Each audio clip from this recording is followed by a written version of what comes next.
All right, y'all.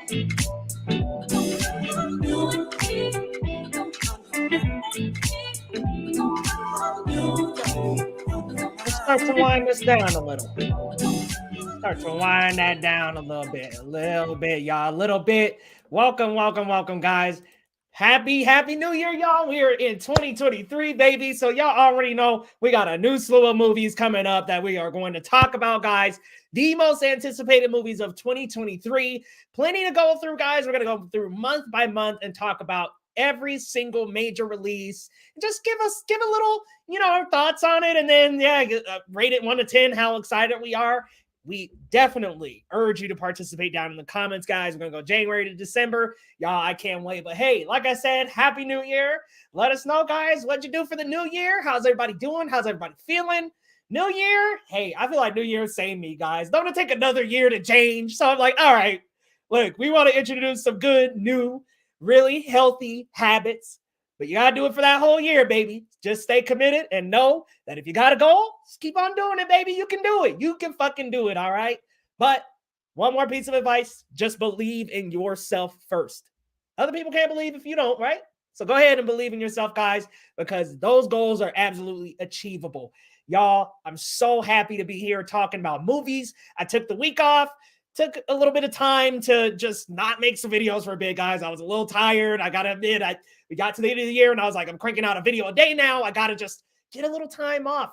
But we're back. We're back, baby. And I can't wait to talk some more geeky movie, TV show news, guys. Today, we're going to be talking. My co-hosts will be signing in a little bit later. So we'll just get started here off with January, guys. Talking about this release. Megan, with the 3 in the name, y'all. But this is directed by Gerard Johnstone and stars Allison Williams, Kimberly Crossman, and Megan. Here's a little synopsis. I believe this is from Google, but Megan is a marvel of artificial intelligence, a lifelike doll that's programmed to be a child's greatest companion and a parent's greatest ally. Designed by Gemma, a brilliant roboticist, Megan can listen, watch, and learn as it plays the role of friend and teacher, playmate, and protector. When Gemma becomes the unexpected caretaker of her 8-year-old niece, she decides to give the girl a Megan prototype, a decision that leads to unimaginable consequences, y'all. Unimaginable. So let me know, guys, 1 to 10, how you feeling about Megan. I'm going to be honest with you. I'm at like a 3. I'm going to be real with you. With 10 being like super hype, 1 being not that hype at all. I know this is a Blumhouse, right? If I'm not mistaken, it's one of them Blumhouse movies. Those are always hit or miss. I know Black Phone was one too, wasn't it? So that was a hit. And maybe Megan will mess around and creep around and be that. But I'm gonna be real, guys. I'm not a big dolls guy. Not really into that. I don't really do the doll horror stuff. I have not watched that new Chucky TV series. Don't plan on it. Haven't watched the 2015 or 16 movie that came out. Don't plan on it. I don't do the dolls. So me personally, I'm going with like a 3 out of 10. I'm just not that excited, but maybe it'll pull a Black Phone and blow me away a little bit because I was definitely not expecting the Black Phone to be that great. But what's going on, Novice Cinephile? We got Tristan in the house. Chili boy, what up, Larry? I know you're looking forward to Megan. I see you. I'm like, man, I don't know, man. I'm just not into the doll horror. I think it's just me. So I'm not really into the doll and the dolls horror and all that stuff. And I'm sure there's more coming out in January, but we're going to keep it rolling, y'all. We're doing the major releases. So the rest of the stuff in January, I think there was something that Gerard Butler was doing. We not, and Mike Coulter, we're not going to waste no time on that stuff, y'all. That's junk. That's the January junkyard. You already know how it goes with movies. It's the January junkyard. January missing is that wait, what? That's a movie? Yeah, I think I've seen that. Okay. I'll be honest with you. I heard about this and completely forgot about it. Like a trailer dropped, I think, about a month ago, and I was like, okay, this isn't so bad. Okay, see, I haven't even seen Searching, man. I'm behind. What am I doing? Infinity Pool. Okay, Infinity Pool.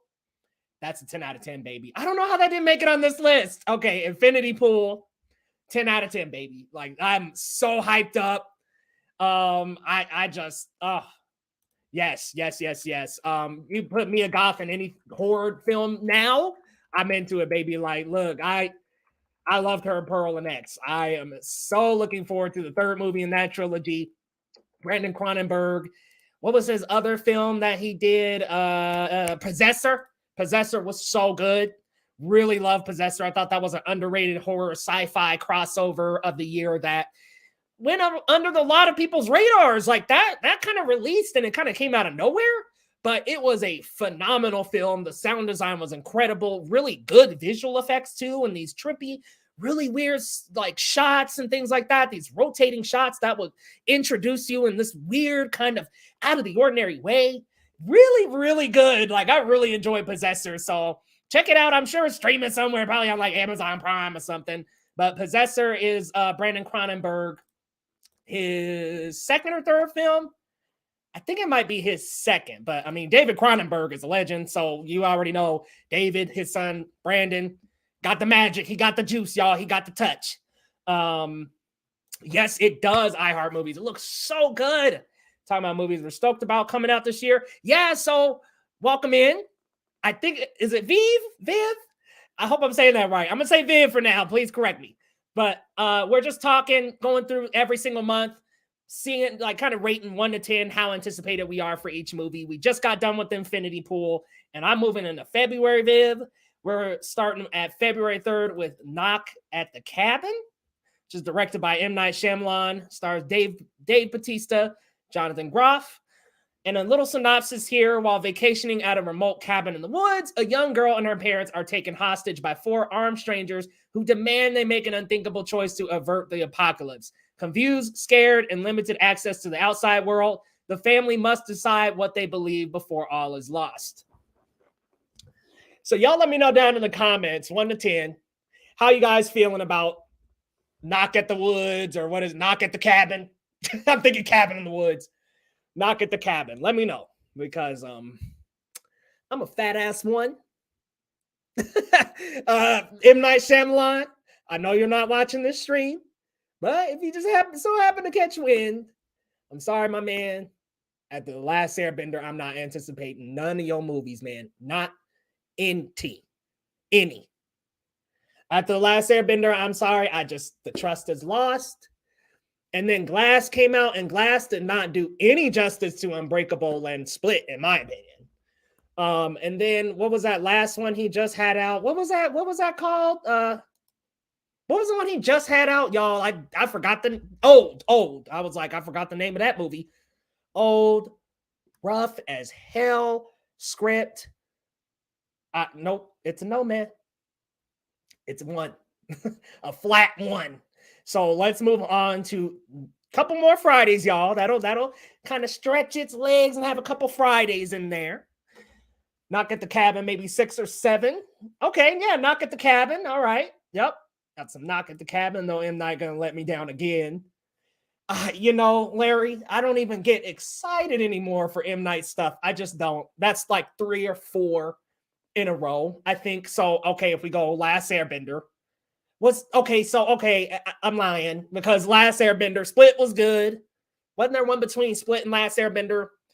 And Split was good, but it's been downhill since Glass for me. Ooh, downhill. Okay, Vive. Okay, welcome in. Thanks for joining in the chat. Most stoked about Oppenheimer. I know it looks so good. Oppenheimer looks so good, but I just like knowing Nolan, I'm like, there's gonna be some theme of time, of like some kind of just like the ticking and Dunkirk and Inception and that super trippy ass movie. Yeah, he's gonna play with time with that. So I'm excited to see what he does there. Yeah, look, Larry, I'm skipping that Magic Mike. We're not talking about no Magic Mike on here. But skipping past Magic Mike, we're wandering on over to Friday, February 17th for Ant-Man and the Wasp: Quantumania. This is definitely on my top 10 most anticipated because, unpopular opinion, I loved the second Ant-Man and the Wasp. It's in my top 15 MCU. Loved it. Had a blast. So I'm going to have a blast with this one, I think. What I want to see here and what I really want to know, I don't want Scott to die, so I don't want that to happen. But I want to know, are they going to just wipe out everybody in Ant-Man but Cassie? Like, are they just going to wow it all down just to Cassie? Like, Hank goes, Hope goes, Janet goes, and you do Scott too, and then you just leave Cassie? Or do we whittle everybody down to Scott and Cassie, and then they're the new Ant-Man and the Wasp? Because I'm going to be real with y'all, I don't think Disney trying to mess with Evangeline Lilly. I think that's about it for her. And then both Janet and Hank, they're done. They're done. I definitely think they're out of here. Oh, it's so good. I heard great things about it, and I've seen a few shots. But like you, maybe like you, I have been avoiding the trailer purposefully because I just want to go in a little bit blind. Barbie, on the other hand, comes out the same day, and I'm going to be there. I might be at Barbie first, but I don't know. I love Nolan. I don't know where I'm going first. Something. I'll do something. Maybe Barbie will be a little bit of like a refresher, something a little lighter after Oppenheimer. So I'll probably do Oppenheimer first. What up? What's going on, man? It's good to see you, bro. How you been doing, Mark? It's so good to see you, man. Damn, Daniel, it's good to see you, Daniel Marks. Happy New Year, my friend. So good to see you, bro. And I hope everything's going well and you're having a great New Year, man. Keep on tagging me in those reviews, bro, because I see you, bro. Brother, 1 minute. Shoot, dude. I got to go see that Puss in Boots, man. I'm slacking. Scott dies tonight. Yeah, that's how I feel. Is like, dude, he about to die, bro. But maybe not. I mean, it's entirely possible that he's like Ant-Man still, and then they have the Wasp, and then we go back and forth from there. I don't know, man. We'll have to wait and see, but I think Scott's gone, man. I think Scott might be gone. Not even sure I'll see Barbie. Oh no, you should check it out. It looks kind of good. I mean, Greta Gerwig. So I love Lady Bird. I don't really like Little Women, but it's a well-made movie, and I can admit that. It's just me. I get it. It's just me. But Lady Bird is one of my favorite A24 movies, so I will definitely be there. Oh, yeah, I forgot about Barbie. Yep. That looks so good. And I like that the teaser gave us absolutely nothing. And then I say this, y'all, and I complained about the Avatar teaser doing the same thing. I just feel like Avatar is like a franchise at this point. Give us a little bit more. But this did a real job of kind of keeping things very ambiguous. So I'm really excited for that. Let's move on from February 17th to February 24th, y'all. We got a freaking big-ass black bear on cocaine. And this movie is directed by Elizabeth Banks, who I will say I've been kind of complaining about, but she did do my favorite Pitch Perfect with that second one. But it stars Kerry Russell, Ray Liotta, O'Shea Jackson Jr., I'm glad to see him getting some more work because I thought he was great in Straight Outta Compton playing his father. I think he has a lot of potential, so I'm hoping to see more out of him in the next few years. But Cocaine Bear looks so good. Simple premise: after a failed drug smuggling operation, a black bear ingests a large amount of cocaine and goes on a drug-fueled rampage. That's all I need to know. That's all I want to see. That's all I want to do. I just want to laugh about it. I just want to laugh. I want to have a good time. That's it. Oh, that really tripped me out. But guys, I got my co-host here. We are currently on Cocaine Bear. But welcome in, bro. How's it going? Happy New Year! Happy New Year, man. It's so glad to be back, man. I had a long day. My boys stressed me out today, but we got through it. I had overtime today. Just barely got off, maybe less than an hour ago. But I came back here, got right to work. Wait, so what are we talking about? Cocaine Bear, Elizabeth Cocaine Banks, Bear, bro. Cocaine Bear right. looks crazy, man. Just kind of doing 1 to 10 on each of them. I didn't even do Ant-Man and the Wasp. So Ant-Man and the Wasp from like a 9. Let's back up real quick. How you feeling about Ant-Man and the Wasp? I mean, we got King the Conqueror. We got Jonathan Majors in this mug, man. Jonathan Majors in the MCU. He was great as Loki. Or great in Loki. Goodness. Speaking of the devil, how do you feel, man? What are you doing? 1 to 10? How you feeling? yeah. So tentatively, I mean, the scale of it, I mean, obviously, Jonathan Majors is one of my favorite actors. I first saw him in The Last Black Man in San Francisco. He's a wonderful actor. He's also excellent in Lovecraft Country. I'm so happy he's getting so much work right now. He deserves all the spotlight. But I would say, tentatively, I'm at like an 8, which is, I feel like I should be at a 10, but I will say I'm a little weary of like all this time we're going to spend in the quantum realm, and the fact that we have a civilization in the quantum realm is really puzzling to me. And I'm like looking forward to that. No, well, I mean, like in a sense that I forgot who I was talking with. I believe it was Aaron from Fandom Wire, or Joshua. Sorry, Joshua Ryan from Fandom Wire. He was just mentioning how it was a little CG heavy. It's just pretty much all in an imaginary world. But I think if they can just get it to look clean and smooth the way that, this is the worst example, but Way of Water looks great. But I mean, if they can get it to look as clean. Yeah, good luck. Right. But, from the trailer that I saw, it looked fine. I love the choice of music, the Goodbye Yellow Brick Road. It definitely gave a very somber feeling to this outing. And again, I don't know how I feel about the new, the girl that's playing Cassie. It's a Catherine Newton. Mm-hmm. Yeah, I kind of have no opinion on that. Like, I know it does suck to have the rug pulled from underneath the last actress. That sucks, but I don't know. I mean, I don't even think it was like a decision based on them not liking her. I don't know. It might have been schedules. I'm not sure, but sucks that actress got the rug snatched. But Catherine Newton's a pretty good actress, so I'm okay. Yeah, that's the thing. Plugging in. I'm so unfamiliar with her, but ultimately, I would say that I'm excited for the project. I just also feel like it could stumble in a way that, some audiences didn't like Eternals, some audience didn't vibe with it. So I think there's a grandness to this film that's really like, it's exciting, but they got to stick the landing. And again, nothing against Peyton Reed. He just doesn't have the strongest track record. I'm not sure if he can accomplish the task, but we'll see. Fingers crossed. I mean, I was just saying before you came in, I know it's a hot take, but I like that Ant-Man and the Wasp, bro. I really like that. I actually liked it more than the first Ant-Man. I think that's also a hot take, but I like that second Ant-Man and the Wasp. I think it had like a very refreshing pacing where things just kind of felt like it kept going. Like there wasn't a lot of stopping and, oh, we're going to do this huge battle. Then we're going to do a dialogue, a monologue. And then we're going to go into an exposition heavy piece where we're talking and I got to reveal these things to you. It just kind of kept going for me. So I was like, man, this is fun. It's good. I don't think that this is going to be in that same style, but I think based on the last two Ant-Man, if you just compare like that as an overall trilogy, I'm going to be real with you, Lo. I think it's a stronger trilogy than Iron Man.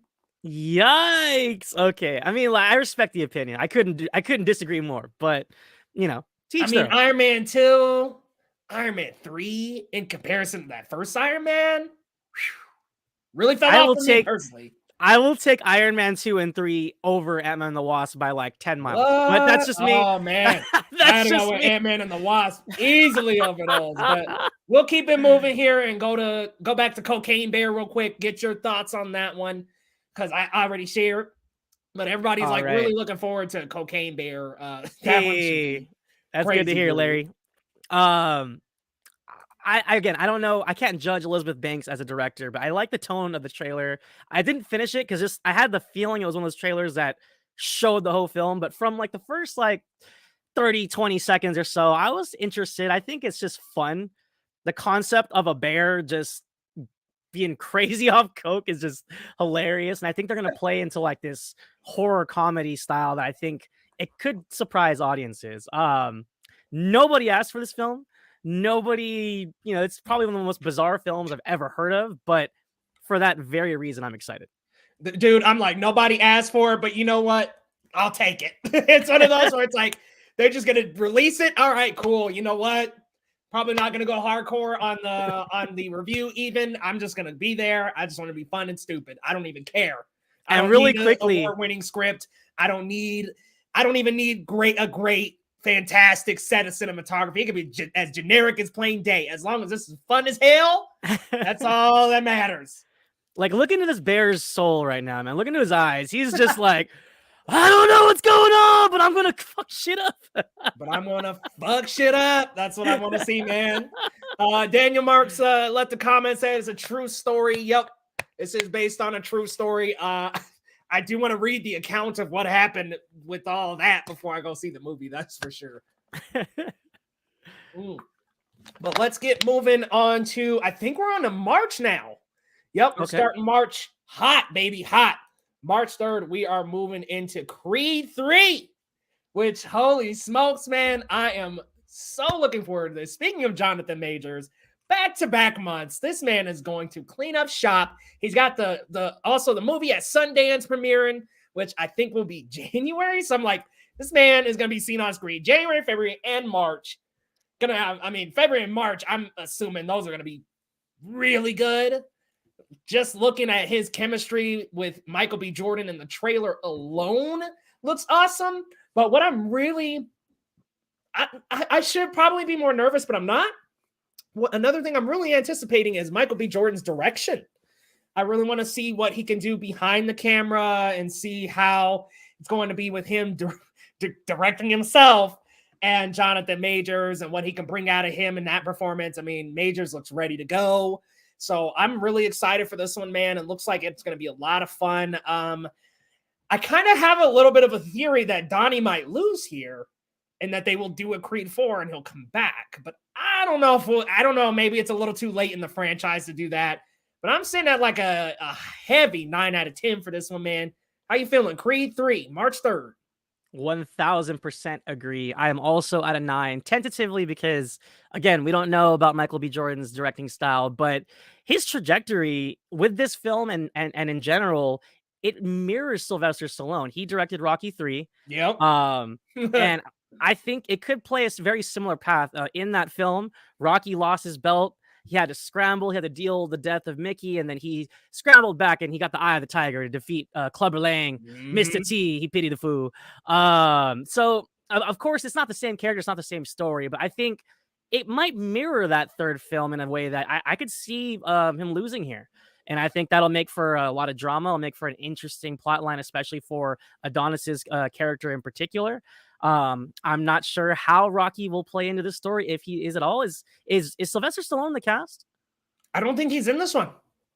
Interesting. I think it's just Donnie, man. I think they're done with Sylvester. Okay, so yes, there you go. We're kind of, the torch has been passed, so to say. Dolph Lundgren was in the last film with Drago and Drago's son. He's not in it. There it is. So I think I'm excited regardless. I think the talent is off the charts. I loved the first 2 films, so I have high hopes, and hopefully Michael B. Jordan can show us what he's got. I believe in the kid. He's a talented guy, and learning from Ryan Coogler, that's a great guy to have as your mentor. Yeah, and Film Fiends here says that Creed 3 has the potential to be up there with the first Creed. Agreed, and I didn't hate Creed 2. I just think it was weaker than the first one. but I kind of think that this can elevate it back to that level. I agree with you there, Film Fiends. But honestly, I'm kind of a sucker for most of the Rocky films. There are like a few in there that are Rocky, but I don't really hate many of the Rocky movies. Yeah, no, I'll just say most of them are pretty good. I mean, even 5, which it's probably my least favorite, I could still watch it. Yeah, So. 5 is still a good one. You gotta see that iHeart, man. That Creed, so good. Let's move forward on to the next week, which, dang, these weeks are stacked up, man. Somebody's going buck back and move, but this one's gonna be great. Scream 6 coming out March 3rd or March 10th, a week after Creed 3. Quick little synopsis for survivors of the original Ghostface killings attempt to leave Woodsboro behind for a fresh start. It's directed by Tyler Gillett and Matt Bettinelli-Olpin. I don't know if I said that right. Starring Jenna Ortega, Courtney Cox, and Melissa Barrera. And this is going to directly follow up Scream 5. They're in New York this time, so we're not in Woodsboro anymore. Man. No Sidney Prescott.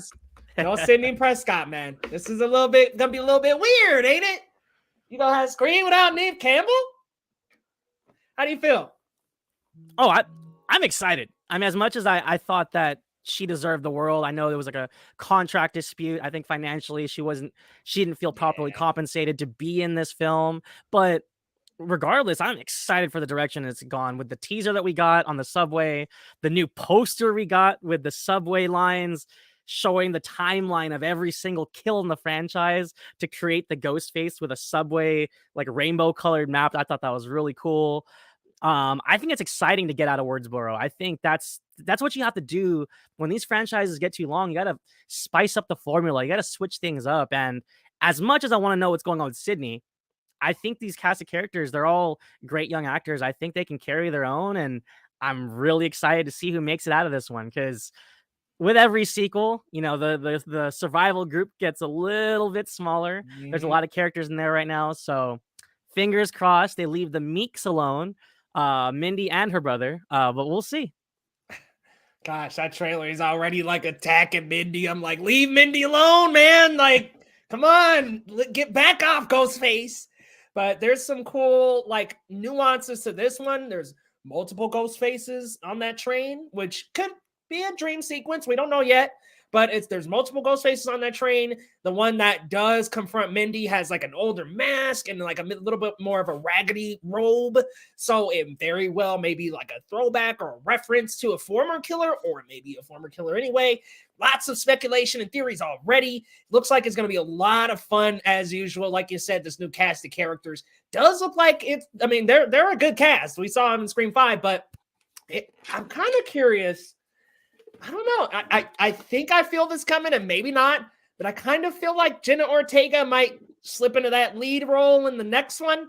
Like maybe we get one more, seal this new trilogy, and she's like the lead character in that one, potentially. But next step, Scream follows the age-old horror tradition, Ghostface in space. Yes! I'm with it. I'm here for it. I love it, Larry. I'm there. Oh man, but yeah, this one, man, I'm easily a 9 out of 10 as well. Same with Creed. That one point is just like, no Sidney Prescott. I gotta yank that one away. Sorry. How are you feeling 1 to 10? Out of 10, man, I'm gonna give this one a 10. I love the franchise. I love the Scream 5, whatever you want to call it.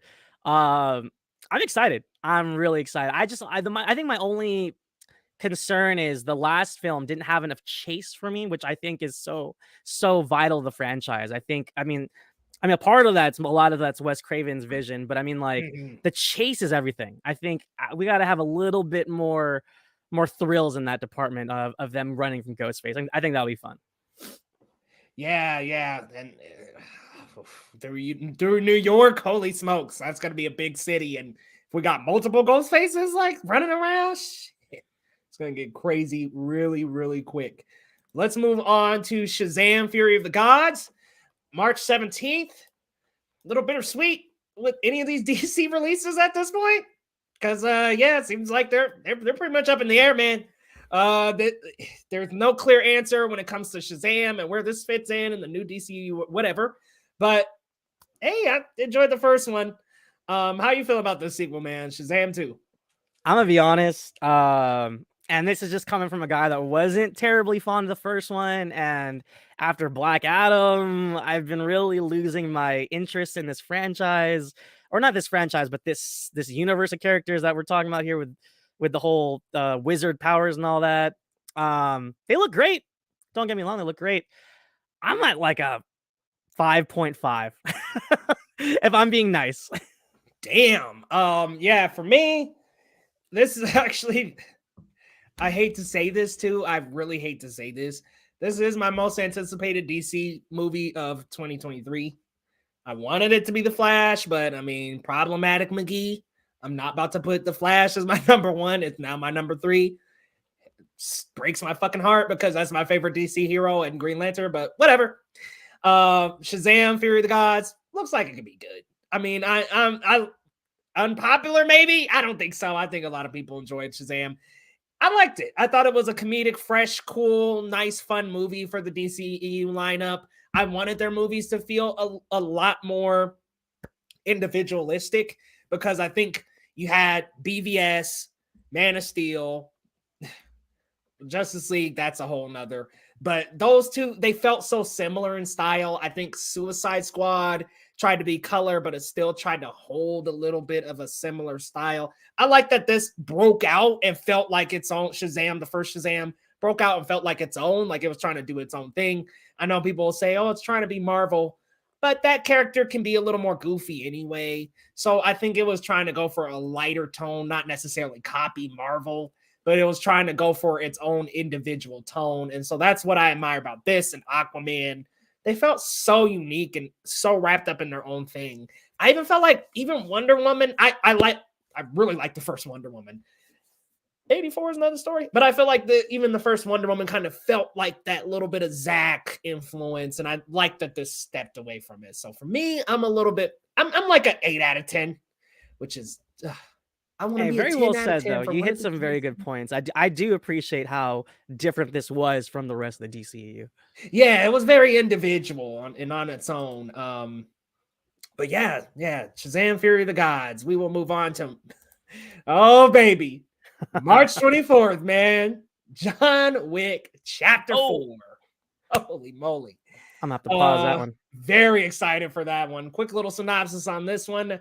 With the price on his head ever increasing, legendary hitman John Wick takes his fight against the high table global as he seeks out the most powerful players in the underworld, from New York to Paris to Japan to Berlin. Holy moly, man. This one looks so phenomenal. And what I love about the John Wick franchise as a whole, it doesn't try to change. It doesn't try to be too different and too wild in its sequels. It very much gives us that stylish, over-the-top, fantastic action that we're always begging to see from Keanu Reeves anyway. It doesn't pull punches. It really gets extreme. And I mean, it gets crazy. I mean, this man is riding horses at one point with katanas and shit. John Wick 4, though, looks like a whole other level. If you would have told me 10 years ago, 15 years ago, I would get to see Keanu Reeves and Donnie Yen taking on each other in a John Wick style action showdown, bro, I'd probably laugh at you and be like, it's never going to happen. And here we are, baby. What do you think, Lo? This looks like it's going to be good. Well, see, this is the problem. I'm super late to this franchise. I barely saw John Wick maybe a year or so ago. Yeah, I'm late to the party. Admittedly, I haven't seen part 2. I haven't seen part 3 or whatever, chapter 2, whatever you want to call it. But it looks cool. It looks really cool. I'm a huge Donnie Yen fan. You know, he's Ip Man himself. He's an action legend. He's amazing, and especially at his age too. He's getting a little older, but he's still great. For that alone, that'll get my butt in the seat. I'll give it like a 6.5. Yeah, man. 6.5. Maybe a 7. You twisted my arm.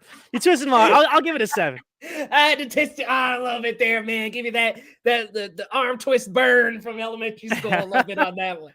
Out of respect for Chirrut Imwe, you know, I'm one with the Force and the Force is with me. You know, out of respect for Donnie Yen, of course. So good. Such a great character. What a fantastic break from that franchise that was. Yes. Need a John Wick Fast crossover. So think it'd be great for the Fast franchise and bad for the John Wick one. Ah, nice. The boy. Somebody gave us their top 5. What's going on, Derpy 501st? I'm sure that's a Star Wars reference. Spider-Man Across the Spider-Verse is number 5. Number 4 is Ant-Man. Number 3 is Doom Part 2. Number 2 is Mission Impossible 7. And number 1 is Dead Reckoning. Wait, I think you got... Oppenheimer. Oppenheimer is number 1. Yeah.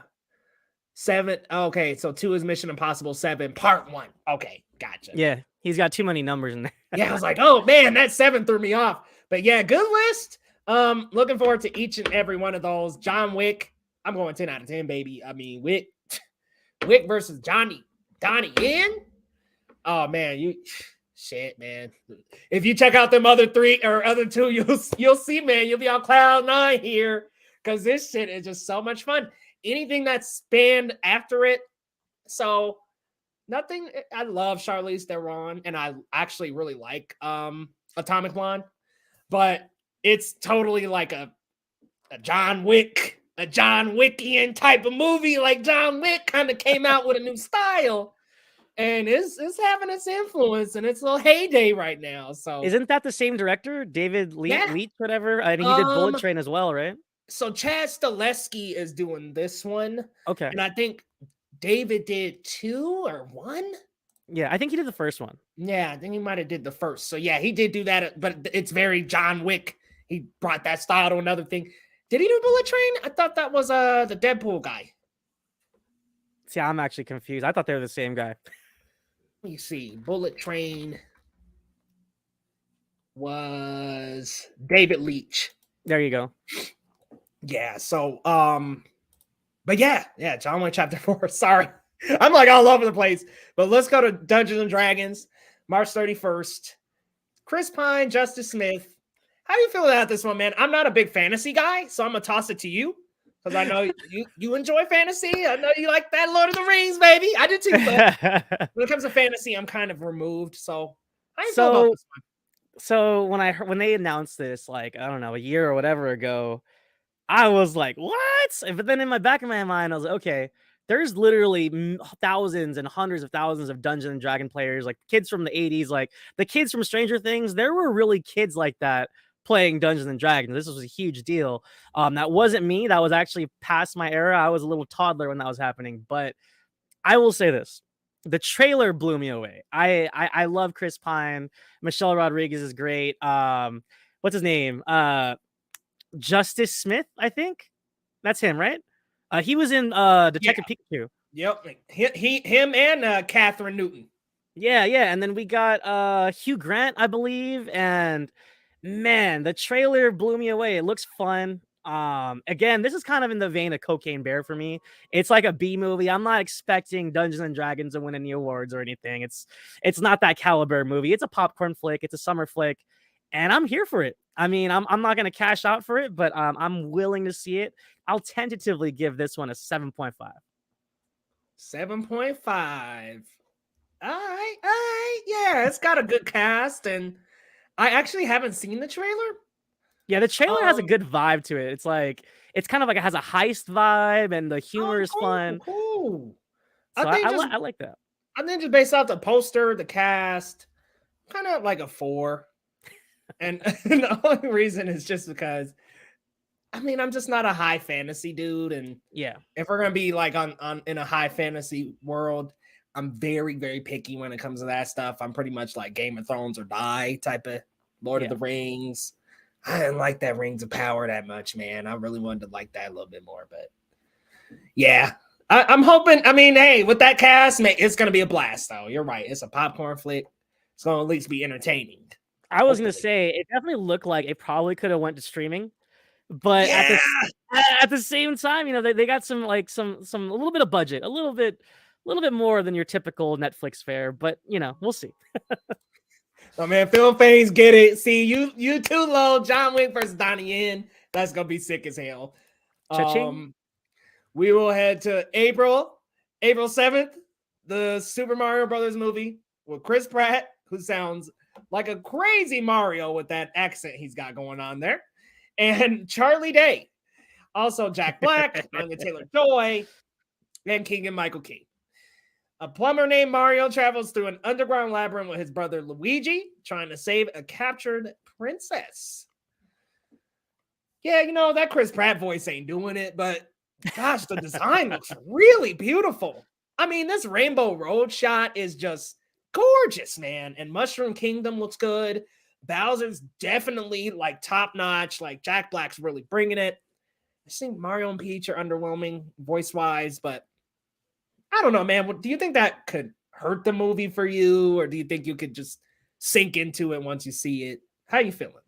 Well, it doesn't take me out of it, and also I didn't have as much issue with it as you did. I do think Chris Pratt sounds weird. It is kind of odd not having the typical Mario voice, but I also think, and in the same manner of like, could we watch a Daffy Duck movie? Like, there's certain voices where it's just like, at what point does it become too much? Like, is it going to get annoying? Like, you know, like having like a really like animated voice be like carrying a film. I mean, it can go either way. I know SpongeBob had his own movie, but I think in that retrospect, like having a kind of a more normal tone of Mario might just kind of ground it in a sense that this whole film's gonna be fantastical, but at least his voice won't be beating us over the head with the "It's a me, a Mario," you know, like for like 2 hours or whatever it is. Like I feel like that could be grating if that just was like the whole time, like I'm gonna go over here and jump and boy, like, you know, like man, you don't play enough Mario, bro. I guess oh, not, I love Mario. I'm like, I love Mario. Man, I'll take 3 hours of that.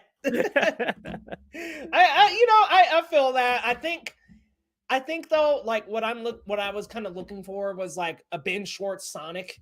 Like he's definitely not just stepping in front of the microphone and talking. Like he's giving an animated, right. And while it's mostly his voice, he's definitely making a voice. So like he's really trying. And I think Chris Pratt, it doesn't have to be as like bombastic, and that was the wrong word. It doesn't have to be as animated as a video game, but I'm like asking for like a notch more than what he gave us, because it just kind of felt like he was. Oh, I hear you guys, and I think Larry agrees with you.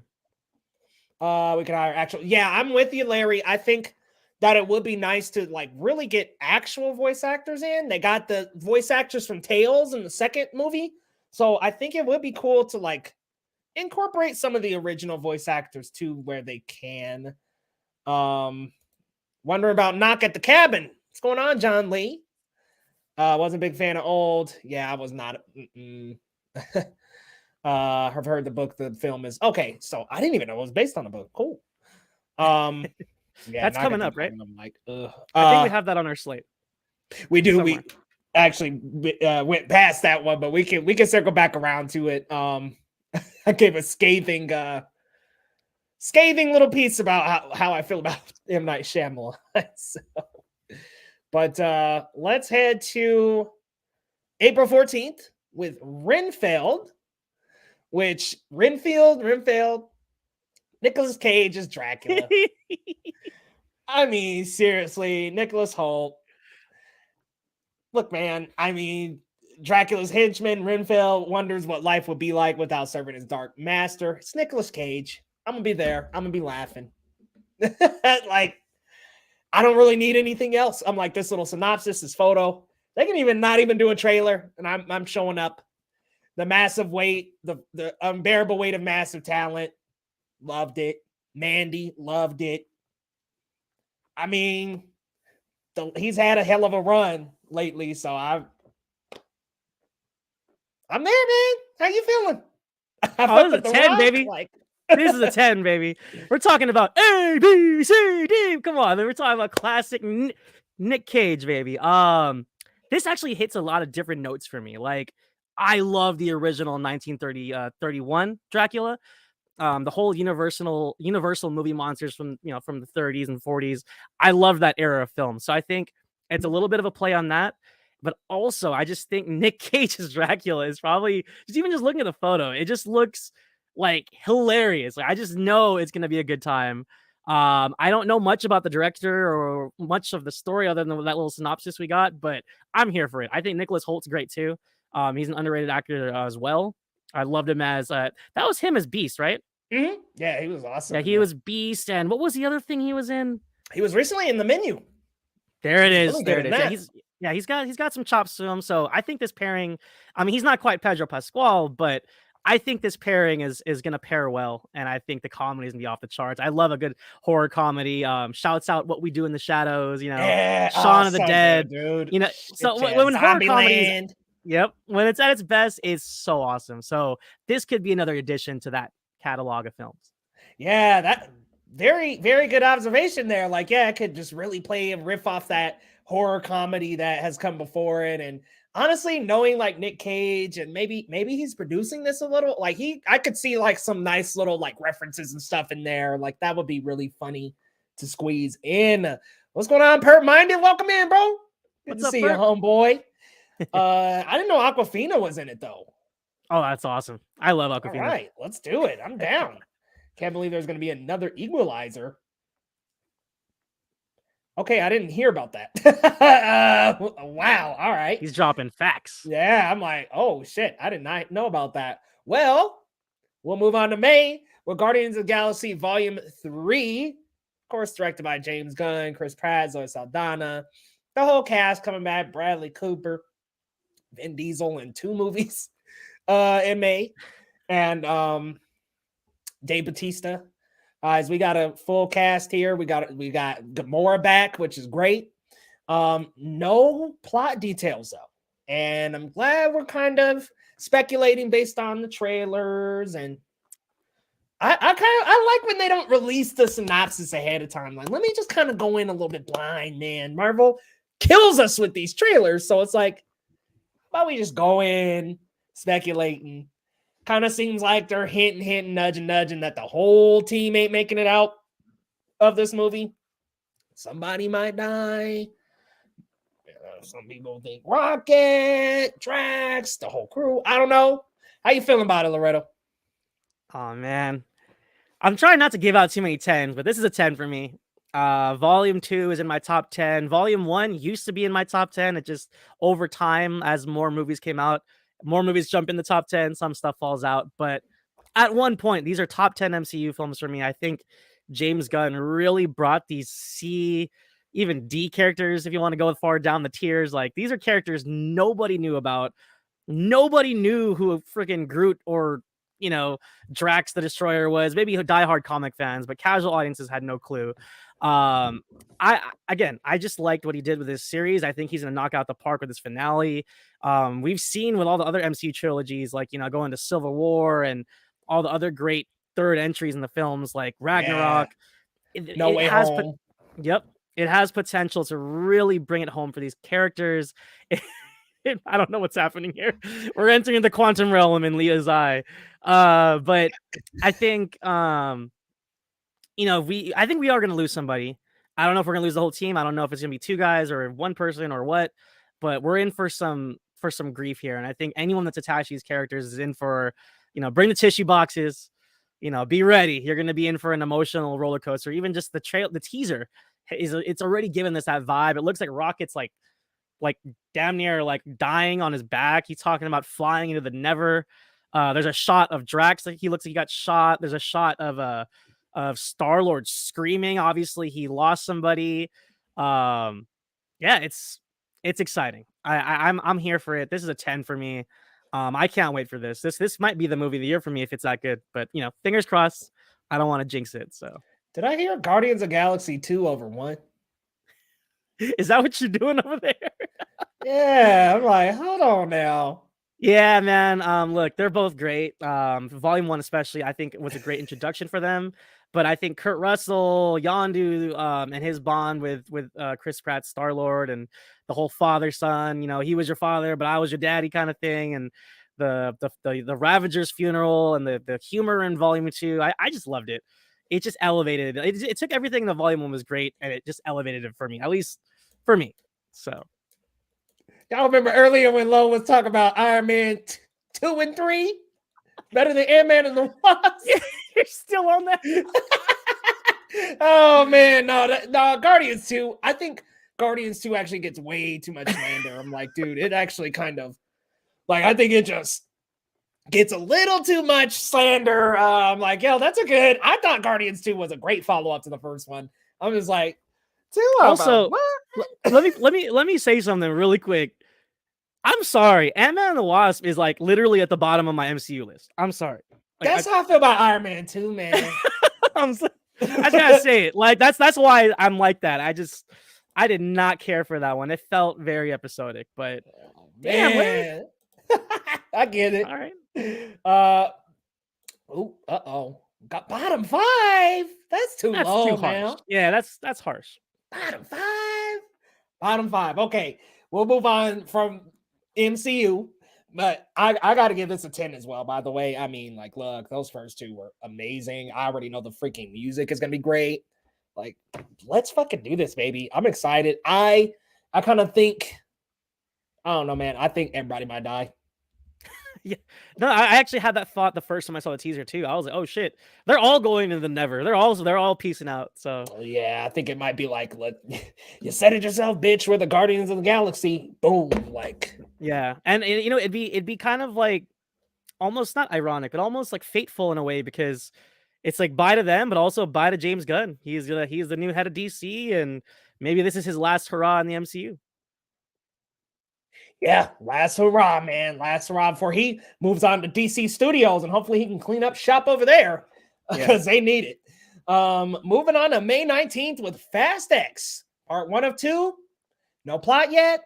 Supposedly there was little birdie saying that Giselle might come back. We'll see. Vin Diesel, Michelle Rodriguez, Jason Momoa's in this one. Brie Larson is in this one. I'm like, this is like a MCU, DCEU crazy crossover movie here. But yeah, the Familia is back. We've got another installment, and this is the first of 2. How you feeling, Lo? We are 10 movies. I'm sorry, 11 movies in this franchise now, if you want to count Hobbs and Shaw. How we feeling, man? We burnt out? Ready for another one? Ready to just slide through another? I'm tired, bro. I look. Okay, look. Too Fast, Too Furious, as ridiculous as it was, is fun. You know, there's some moments of Fate and the Furious that's like, oh, okay, that's kind of fun. But man, 9 went off the rails for me, man. Whether it was the jungle swinging car or you know, I just the numerous flashbacks, bringing back Han for no damn reason.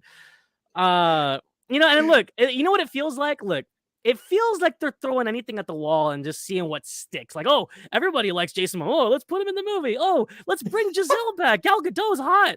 Oh, and Brie Larson, she's hot too. Let's just put her in this movie. Like, I don't know what's going on. They already went to space. I don't know if they're gonna get any deeper into space. I don't know who Jason Momoa is supposed to be. He looks like he's gonna be a villain, supposedly. Okay, I mean, he looks like he's gonna have a good time, like maybe prepping himself for his run as Lobo. But I mean, man. they lost me. Like the believability, the plausibility of anything they do is out the window. Nothing makes sense anymore. You know, I think 7 was a perfect way to go, and I think especially with the loss of Paul Walker, rest in peace.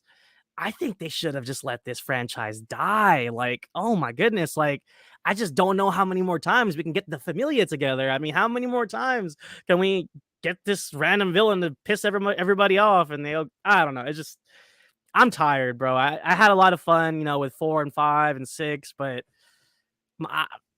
I'm giving up, man. I'm at like a 2 with this one, man. Like I'm not seeing the premiere of this. Like Fast 9, I almost wanted to walk out. Like, yeah, I think the actual, like, one positive thing about 9 was like that the commentary on that.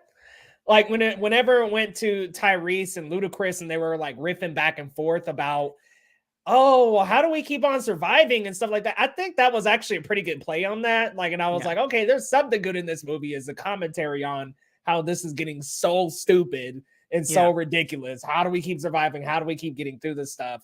I like that. And I was like, I wanted a little bit more of that. But yeah, it was kind of like they took the worst things of the Fast franchise and just threw it right at us.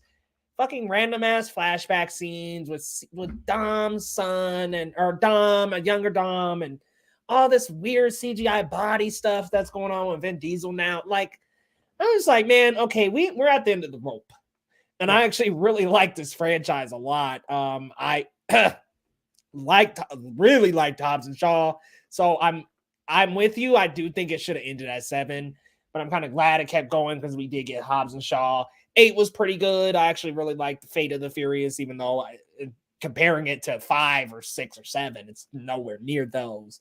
Then we get to freaking 9, and it's just kind of like, dude, like, did y'all read what everybody hated about 8 and just blew it into everybody's face some more? Like, it just really, it was not great. So I'm like, okay, I'm hoping we elevate here. I'm pretty sure Brie Larson is going to be O'Connor's sister. Calling that now. Jason Momoa is going to be a villain. I think he's going to coerce her to her side, and then Dom is going to be like, yo, I knew your brother.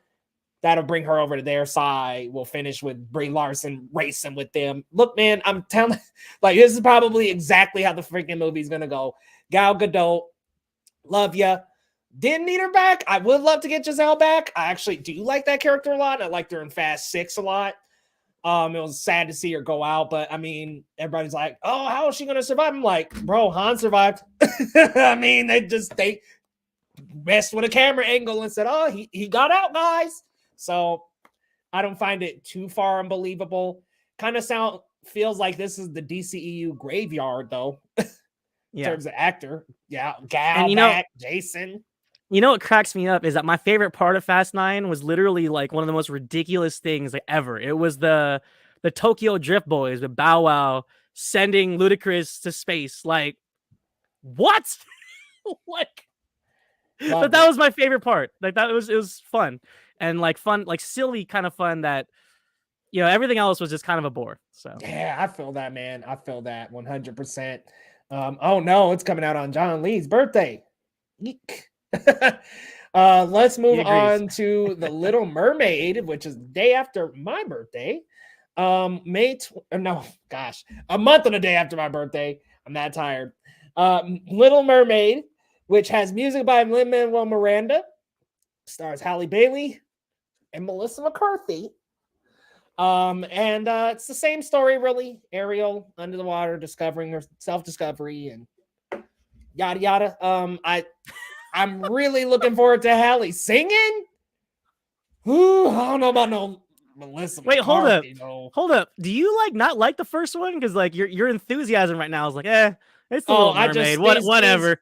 These Disney live action remakes, I'm just kind of like over it. The Pinocchio, I didn't even watch. I'm just gonna trust my boy Chili Boy Productions over there and everybody else who's seen it. I'm sure it's garbage, especially compared to Guillermo del Toro's Pinocchio. That was a misfire on Disney's part to try to release that at the same time. But Little Mermaid, I'm just so up and down with these live action remakes. The Lion King broke my heart. Mulan was not good.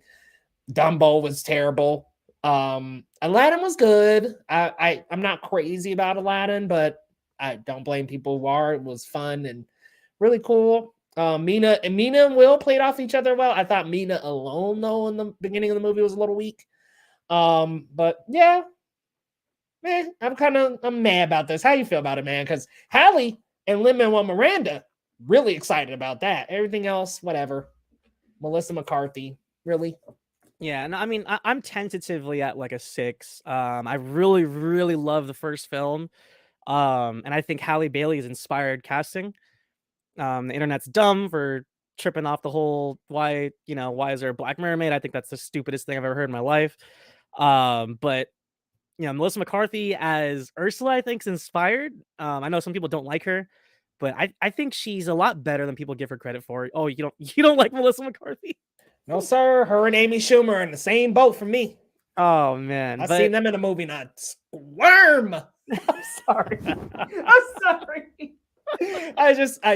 I'm sorry, but my fault. But you know what? I mean, I'm here for it. I think the trailer they released, I saw this trailer before Way of Water during my Avatar screening, and it looked good. The 3D looked good in the water, and I agree with Larry. Larry here says they need to clean up those colors. He hates the muted underwater cinematography. I agree. I think as vibrant and beautifully colorful as the first original animated film was, they got to bring that energy here. It does look very muted. It does look very DCEU, which was one of my least favorite things about that franchise, is that it's just so gray and dull. And yeah, they need to liven this up. I agree, Larry, 100%. Yeah, that's a good comment, because just even looking at the picture, I'm like, yeah, it just looks so mute here compared to the original. Like, yeah, the colors definitely need to just go ahead and take that contrast and that saturation, just dial those up. Because, yeah, this is looking a little desaturated. It's looking a little uninspired with the color palette. So, yeah, maybe I know the teaser was like not a final by any means. So it's like maybe this is just kind of a look before the final. We could get something a little more colorful, a little brighter. How do you feel about this comment from Heart Movies? He says as much as he hates the live action remakes, he won't stop seeing them. Exact same. I mean, will be there. You know what I mean? Like if they remake like Hunchback of Notre Dame or something, or Pocahontas, I'm probably gonna watch it. So, and Hercules is coming. Yeah, I know you like Hercules. I love Hercules, but them talking about them doing TikTok dances and stuff, I'm like, oof, I don't know if I'm looking forward to that bullshit. It kind of sounds like Cinderella, the one with Camila Cabello. I'm like, oof, that sounded off kilter to me. But we'll see. It might be pretty good. But the only one I've skipped, is Pinocchio. I was just like, you know what? Guillermo del Toro's, I'm just gonna mess with that. Hey, I'm gonna be honest, I can't believe I got through it, because I stopped watching it and then I tried again and it was brutal. I was torturing myself just getting through that one. So yeah, I was went right on ahead and skipped that. Now let's go to June with my most anticipated movie of the year. Spoiler alert: Spider-Man Across the Spider-Verse. We don't have a concrete plot here, at least not one that's published. I kind of know some stuff, but I'm not going to spoil unless they reveal. But this is starring Shamik Moore, Haley Steinfeld, Jake Johnson from the first one, as well as Peter B. Parker. And we've got some new voice actors as well. We've got Daniel Kaluuya, who's doing Spider-Punk. We've got Issa Rae, who's doing Spider-Woman. We've got Oscar Isaac as well, who's doing Spider-Man 2099. So we've got a very big cast, lots of Spideys, lots going on with the Spider-Verse. Again, I don't want to reveal. Everyone might make a video, so stay tuned if you want to know everything we know so far. So yeah, nice. Spider-Man baseball tee. That looks good. Here for it. Man, Spider-Man is gonna be so good, dude. Like 11 out of 10, 100 out of 10. And see, I'm with you. I heart no TikTok dances. I'm like, dude, if they're gonna be up there doing that little from the little Mario thing, I'm gonna be like, dude, I'm done. I'm walking out. But yes, Spider-Man Across the Spider-Verse. I'm getting into this premiere somehow. But let me know, Lowell, how you feeling about Spider-Man Across the Spider-Verse? Oh man, 1,000 out of 10, 1,000,000 out of 10. I am so excited. The first film was so amazing, and I had to highlight this particular shot here. It looks like the Spot's messing with his dimensional awareness. He's like kicking through the Spot, damn near kicking Gwen, it looks like. And just looking at the Spot, I mean, it's just showing like how deep we're gonna go into the lore and mythology of Spider-Man. I'm excited to see is it true we're getting the Japanese TV version Spider-Man? Like, yep, Spider-Man is on the poster. Like, yes, like give me all of it. Like, I'm so excited. The teaser really had me going. The heartfelt speech from his mom, and just seeing like, Oscar Isaac in action. You know what I mean? We got the post credit from Into the Spider-Verse, but now he's like in it now, and it's so exciting. I think Oscar Isaac has a great voice for that character as well. Spider-Woman looks great with her motorcycle and her fro, and I love it. I'm so excited for this. Yeah, Spider-Woman, that redesign looked awesome. I love Jessica Drew as a character, and I'm like, awesome. They took their own style, made it look like the actress who's voicing her, and she just looks fucking awesome. Like, she's got this cool afro, and man, I love it. I love the redesign. I love all these different Spider-Man that they're including. We even got the bombastic bag man, spectacular Spider-Man. Awesome that they confirmed on Twitter that he will be in it. I'm like, Yes. Spectacular. Let's go. Spider-Man PS1, Spider-Man PS4. I mean, there's just endless amount of Spider-Man. Ultimate Spider-Man. I think Superior was on there. We're just getting so many like different Spider people. It's going to be like phenomenal to see all these references and be like, oh my god, like I feel like everybody's gonna have like at least that one Spider-Man that they're like, oh my god, like I grew up with the PS1 or I grew up with that 90s one. There he is. Spider-Man, I like that. There he is. Like we're gonna all have like that, those few Spideys that we just love. We got Peter B. Parker's got Mayday Parker. I'm wondering if she's gonna do any swinging or anything. Like, dude, this is gonna be so good. Oh, and they had Scarlet Spider. So Ben Reilly is gonna be, and I think the other Scarlet Spider too. And then they had Spider-Man India was on a poster as well. I'm like, dude, this is going to be lit. There's going to be so many Spider-Man. There's like that fat one that's from, I think he's Earth 9997. It's going to be so much fun, man. This is absolutely a 1 million out of 10. I thought I saw some. Oh, thank God we don't have Avatar 3 this year. Yeah, I mean, I'd take it at this point. Well, it's like, if it took him a decade or 12, whatever, 13 years to do part 2, I mean, we want to see Cameron finish his vision. So, I mean, we'll see. All right, let's move on to the next Friday, June 9th, 2023, Transformers Rise of the Beast. You got Anthony Ramos, Dominic Fishback, and a small synopsis that during the 1990s, the Maximals, Predacons, and Terracons joined the existing battle on Earth between Autobots and Decepticons. Admittedly, outside of the movies and outside of Transformers Armada, I don't know a lot of Transformers lore, but I really am looking forward to it based on those two properties. I mean, I like the first 2 or 3 Bay movies. When Mark Wahlberg came in, I was like, all right, we struggling. But they really cleaned up shop, bringing in Haley Steinfeld for Bumblebee. I like that it felt so self-contained, and I think that that's how this is going to feel as well. Very self-contained, very character-driven. We watched this trailer together. I'm like the only thing is like that in-game little battle scene is like, okay, well, Transformers in-game, is that what we're going for here? So I hope it doesn't scale up too much larger from Bumblebee, because I kind of liked Bumblebee being small, compact, and very character-focused. So I'm hoping it doesn't drive too far out of that. How are you feeling about this, though, Lo? Again, I'm very much like you. I didn't grow up in the original cartoon, but I did actually very like sporadically would watch Beast Wars. I hope I think I saw Cheetor in the trailer. That was my guy. I actually had one of those little action figures when I was little. But again, I think the biggest plus for me is the CG looks incredible. There was a lot of times during Michael Bay's films where I couldn't quite figure out what the hell's going on. It looks like they figure out the physics of these robots.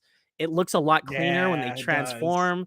People are trying to call him the Diet Optimus because he's not as chunky as the other one. But look, it's a freaking robot, guys. Like, he is tactically gonna destroy things, and I believe it when I see this one. I don't think he looks any less intimidating than the other one. I mean, so what? He's a little bit more slender. Whatever. It's a freaking robot, guys.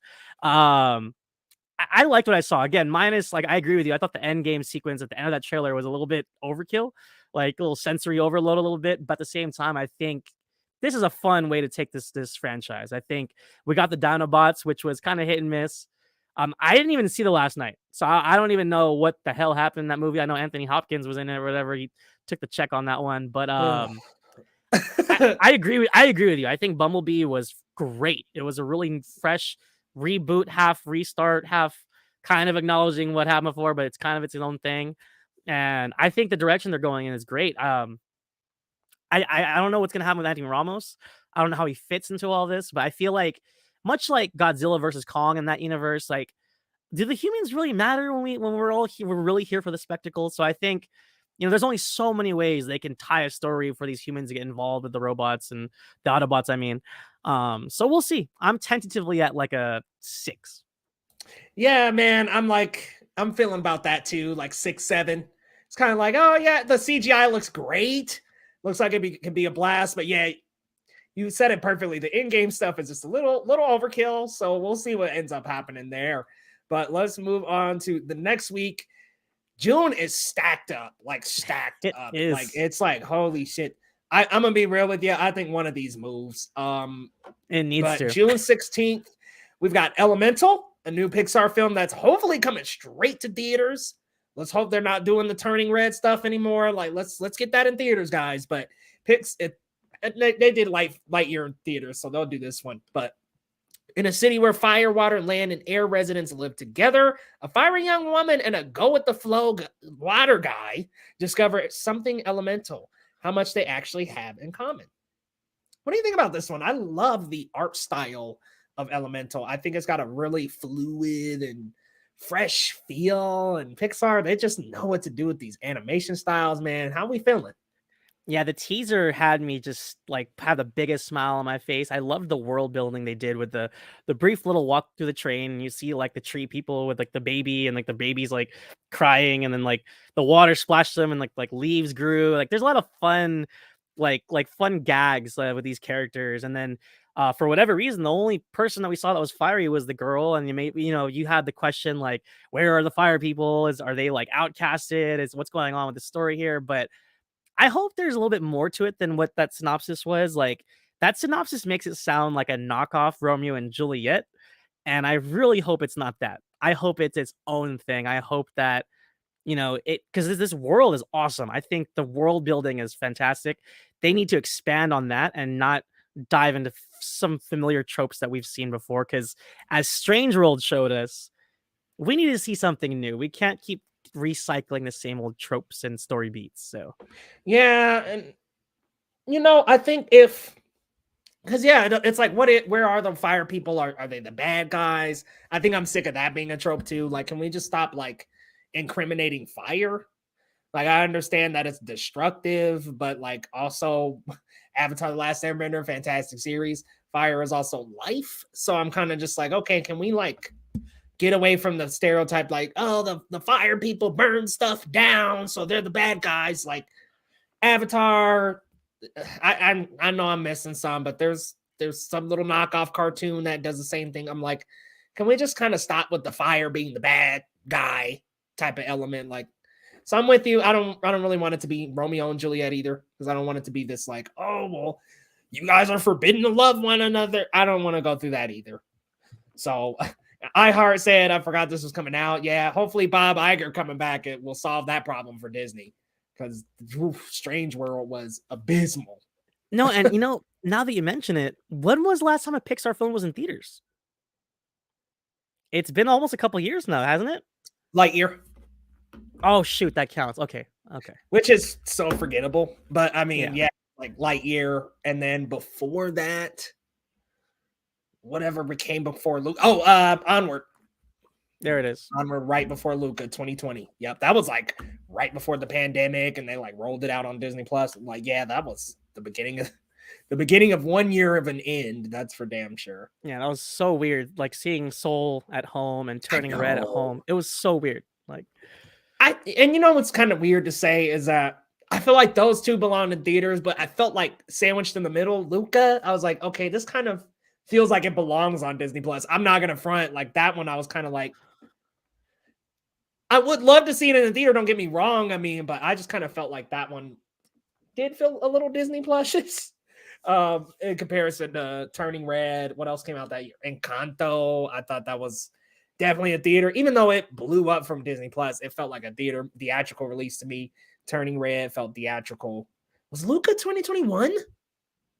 I'm not gonna lie, I'm getting all my years mixed up. I think it was. I'm like, wow, okay, so that and Turning Red came out.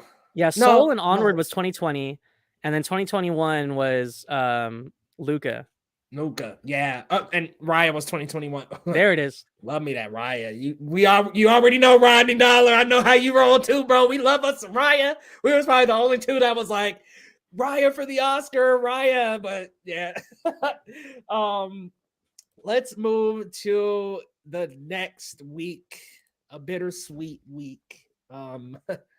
June 23rd, the Flash movie comes out.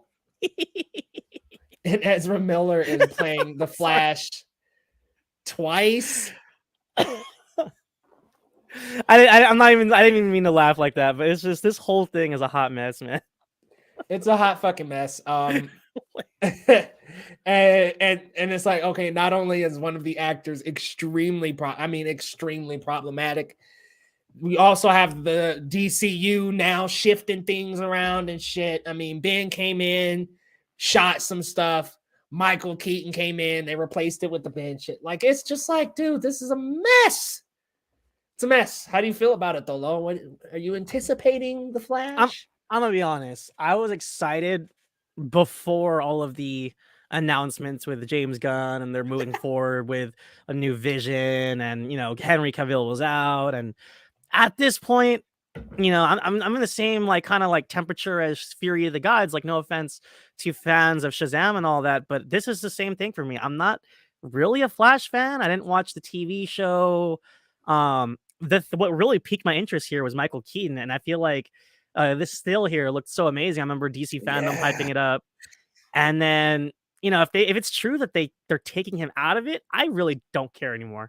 I'm just like, whatever. And I can't support Ezra Miller. I agree with you. I think Ezra Miller is a menace to people. Like, he is assaulting people and women and minors. And I can't believe this movie's coming out. Like they want to shelve Batgirl for tax write-offs or whatever, but they can't cancel a film with a criminal in it. Like, I don't know. So DC, I don't know what you guys are doing, man. This is a 4 for me, bro. I'll watch it, but I'm not excited for it. I probably won't go to the premiere. Don't blame you, man. Supposedly they might play the trailer at the Super Bowl. I'm gonna be honest with you. I think what I'm gonna do, and hear me out, guys. I might not do this, but I think what I'm gonna do is just sit there the whole time while the trailer plays. I'm not even gonna react. I'm just gonna just sit, be like, whatever. Because I'm just done. I'm done with this project. I think, like you were saying, Ezra Miller is very problematic, and I think they need a lot of help. So yeah, the Flash. I think we're both sitting on the closer to the 1 end of the spectrum with that one. I'm at a 1, sadly. But we can go to the one that actually seems like it could be a fun romp and return to a franchise that had a weird third movie. Indiana Jones and the Dial of Destiny, coming out June 30th with Harrison Ford, Mads Mikkelsen, and Phoebe Waller-Bridge. This is James Mangold, right? Directed? Yes. I think this is Mangold. Yeah, so this is going to be a lot of fun. How you feeling, man? I know you really like Indiana Jones as a franchise. So hyped for this one, man. Like, I'm excited. I know K. Kwan is somehow also evolved again. Short round. Like, let's do it, baby. Let's go. Man, I didn't hear that. What? Yeah, because he was in a photo with Indiana on the set, and I think he's gonna have a little cameo in the movie. Oh man, bless his heart. But Ke Kwan deserves the world. Yes, that's awesome. I'm a huge fan of the franchise. I grew up on it. I had the VHS box set of Temple of Doom, Raiders of the Lost Ark, Last Crusade. My favorite, by the way. I don't hate Kingdom of the Crystal Skull. I guess that's a hot take. I'll say that. It has its issues, particularly Shia LaBeouf being Tarzan. But I think this franchise has a lot going for it. I think James Mangold is an inspired choice. I mean, he's not Spielberg, but he's a very, very accomplished filmmaker that can make this work. I mean, there's a lot of people that have Logan in their top 5 comic book films of all time. There you go. I mean, this guy can not only do action well, but I think, as we said farewell to Hugh Jackman, I think he could do a similar thing with Harrison Ford. He's not getting any younger. This could be his last hurrah. And I think what's fun with this trailer or teaser, whatever you want to call it, they're kind of playing into the fact that he's old, and they're playing into the fact that he's kind of starting to bumble around a little bit, and he's kind of a little bit more goofier than he used to be. I mean, he was always goofy, but I just love that sequence where he's like, "Get back!" and he has the whip, and they all pull the straps on him, and he's just like, he's just like, oh, I'm out. So it's I think the humor is gonna be great. The CG, the deep fake on him or whatever, the face, the de-aging effect on him looked great in that one shot where they're interrogating him. It looked a little sketchy when he's riding the horse, but I think the story is going to surprise us. I think Mads Mikkelsen is inspired as the villain. He's one of the best actors in the game. If you haven't seen Another Round, check out So another good. round. Incredible, and I'm here for it.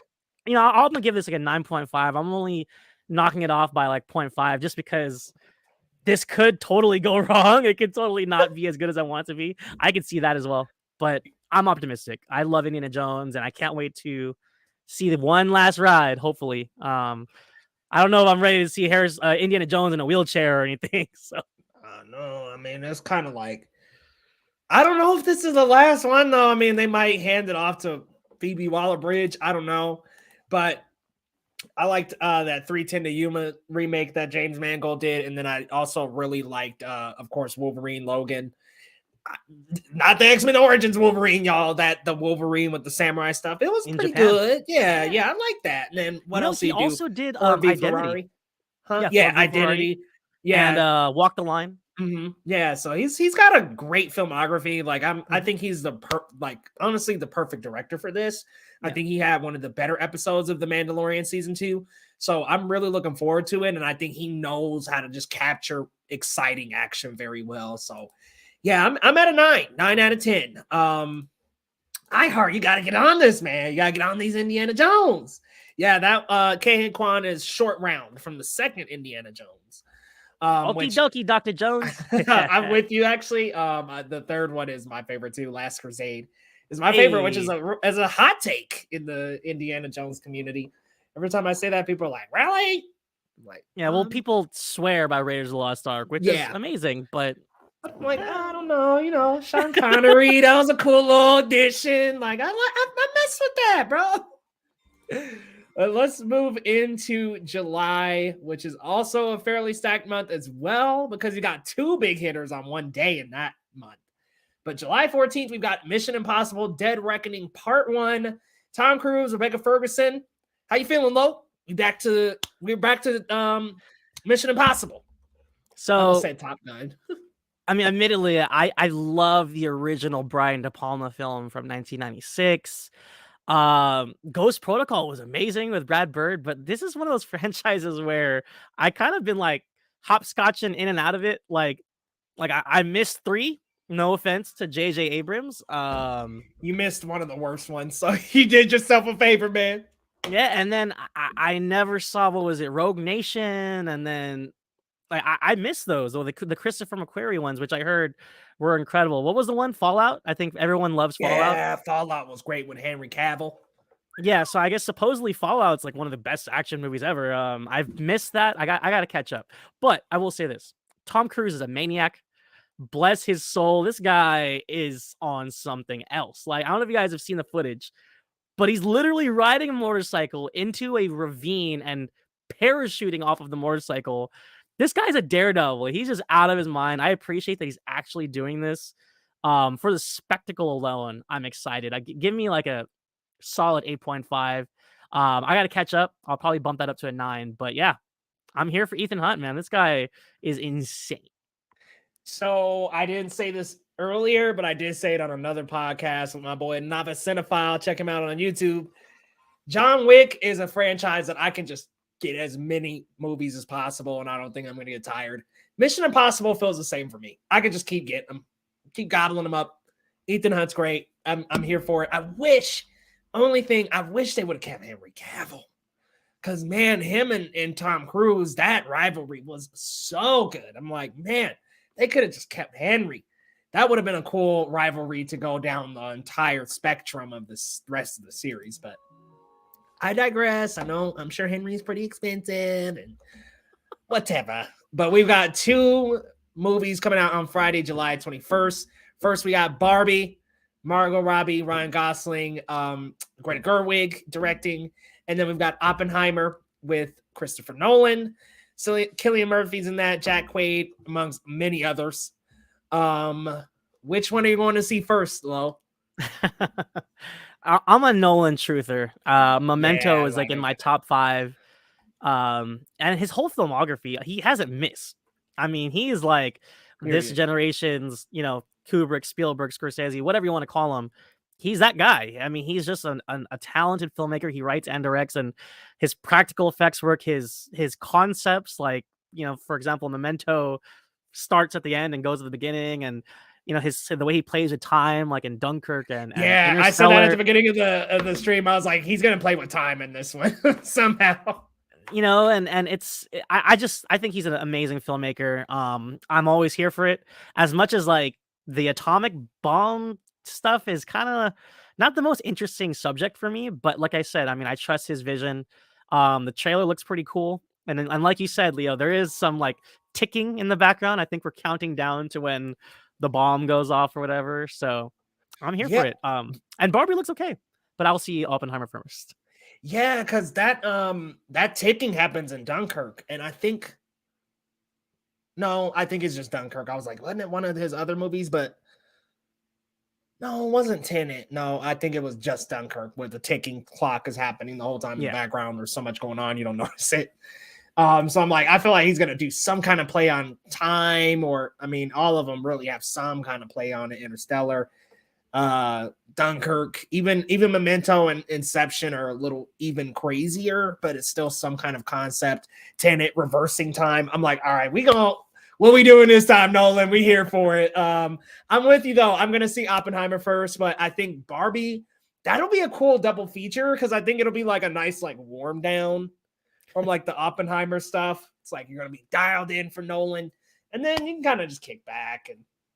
But I think it will have a little bit of a deeper social theme than what's on the surface. But I do think Barbie will be a nice one to kind of cool off and do second.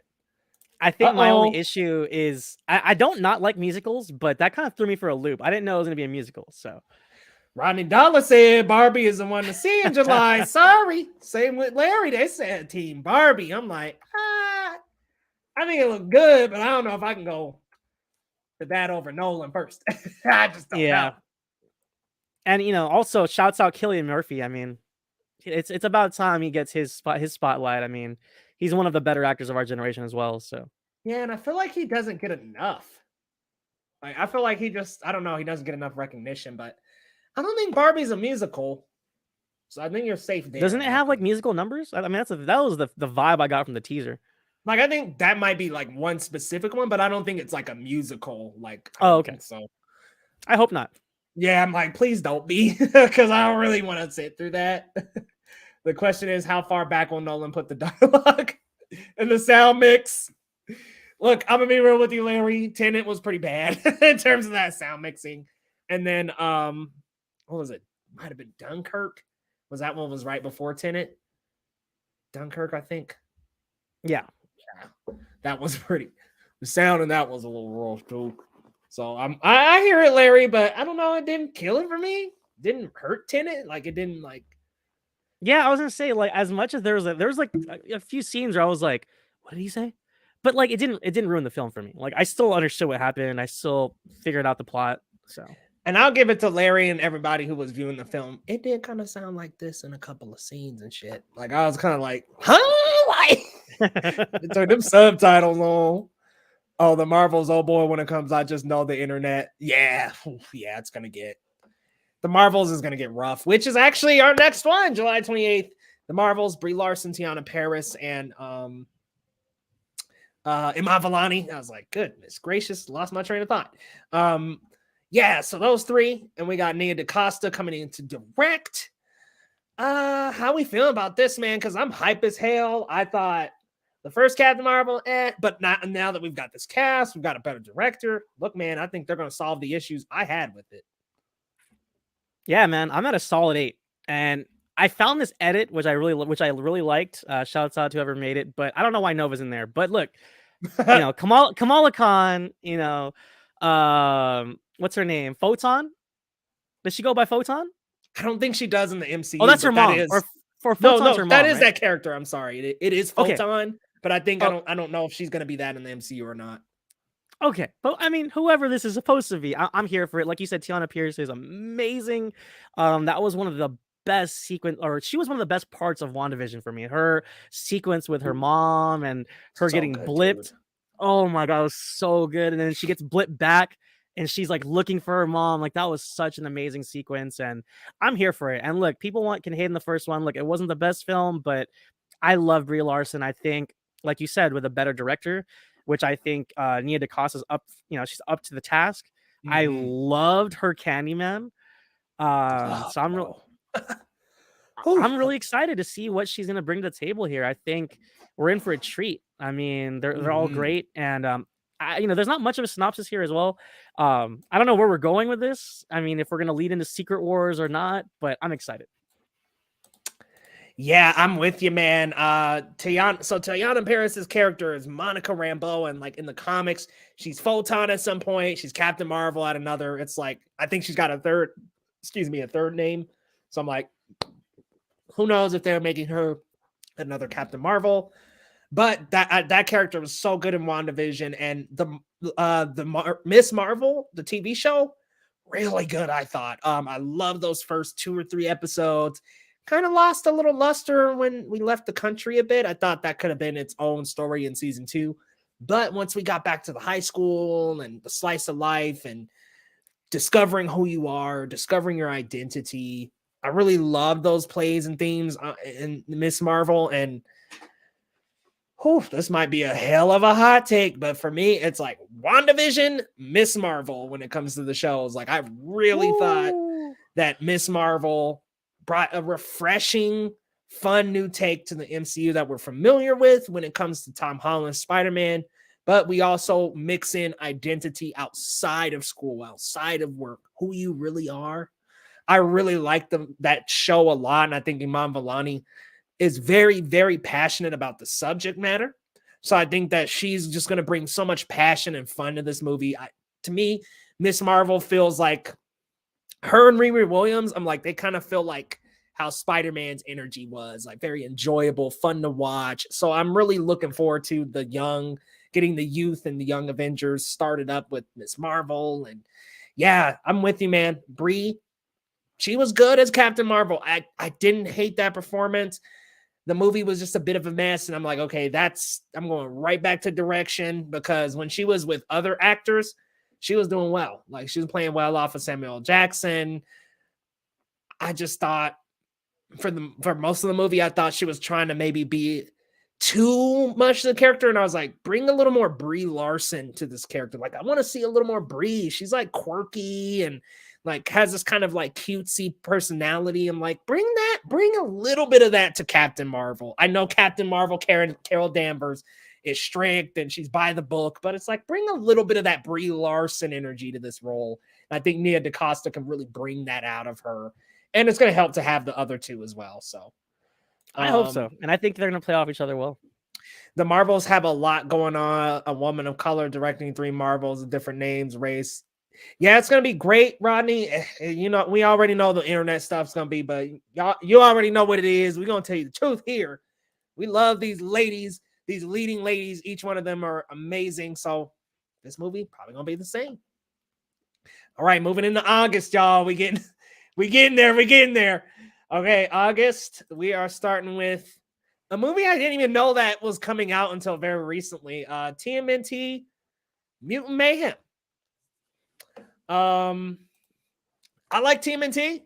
The only series of TMNT I didn't like was that recent one. It's because of the animation style. It's a little weird. But Seth Rogen's involved. I don't know if he's in the movie. I think he's like producing. I'll admit, I don't know too much about this movie. How you feeling, Lo? You like TMNT? I'm a huge Teenage Mutant Ninja Turtles fan. I grew up on it. I had everything. I had the bed sheets. I had the VHS set. Part 1, Part 2, and Part 3 when they time traveled to Japan. And I love the Turtles, but at the same time, I knew nothing about this project except that Seth Green was attached to it. Wait, Seth Green or Seth Rogen? Seth Rogen. My bad, Seth Rogen. I don't know where the green came from. Maybe because Turtles green. Yeah. But I've had a long day as well too. But yeah. Another thing I'm curious about is this continuing from the Nickelodeon show that's currently airing? Like, no. So this is gonna be an entirely new animated movie. TMNT 2023. Yeah, that's gonna be like an entirely new animated. Like the animation style is different. Yeah, it's like a new iteration.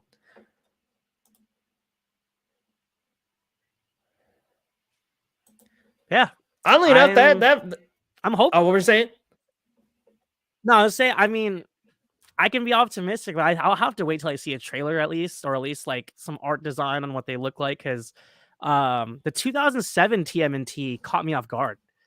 That one came out of nowhere and it was amazing. Like it had Casey Jones and had the big epic Ralph versus Leo battle. And if this film could do anything in that vein, I'm here for it.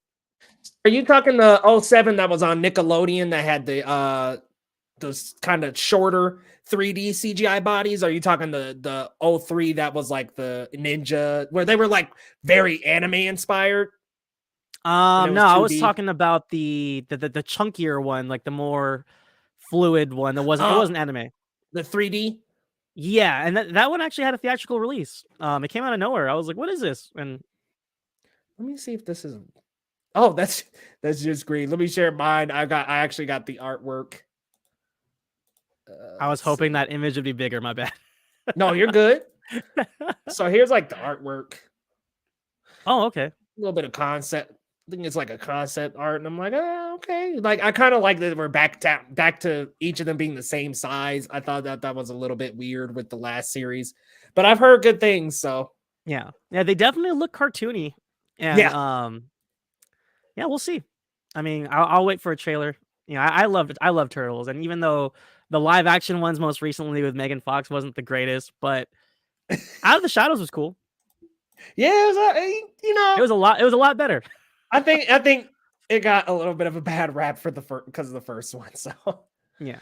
But I like TMNT. I grew up. I did not grow up with the 80s one. I grew up with the 03 where they were like anime and they were like kind of taller and like had like a lot of muscle. And I was like, dude, y'all were definitely watching Justice League Unlimited making these turtles. But the series right after that, yeah, the Nickelodeon one, that was a good one. That 3D that you had mentioned, that's a good one. That's a really, really good one. The 80s one, I do like. I haven't seen a lot of though. And outside of those 90s movies, my lore on the Turtles is just kind of light. So I'm like, I'll check it out. You know, TMNT though. The games are really fucking good too. Turtles in Time, that's a classic. Yes. Oh, yes, dude. yes. Arcade Cab, so good.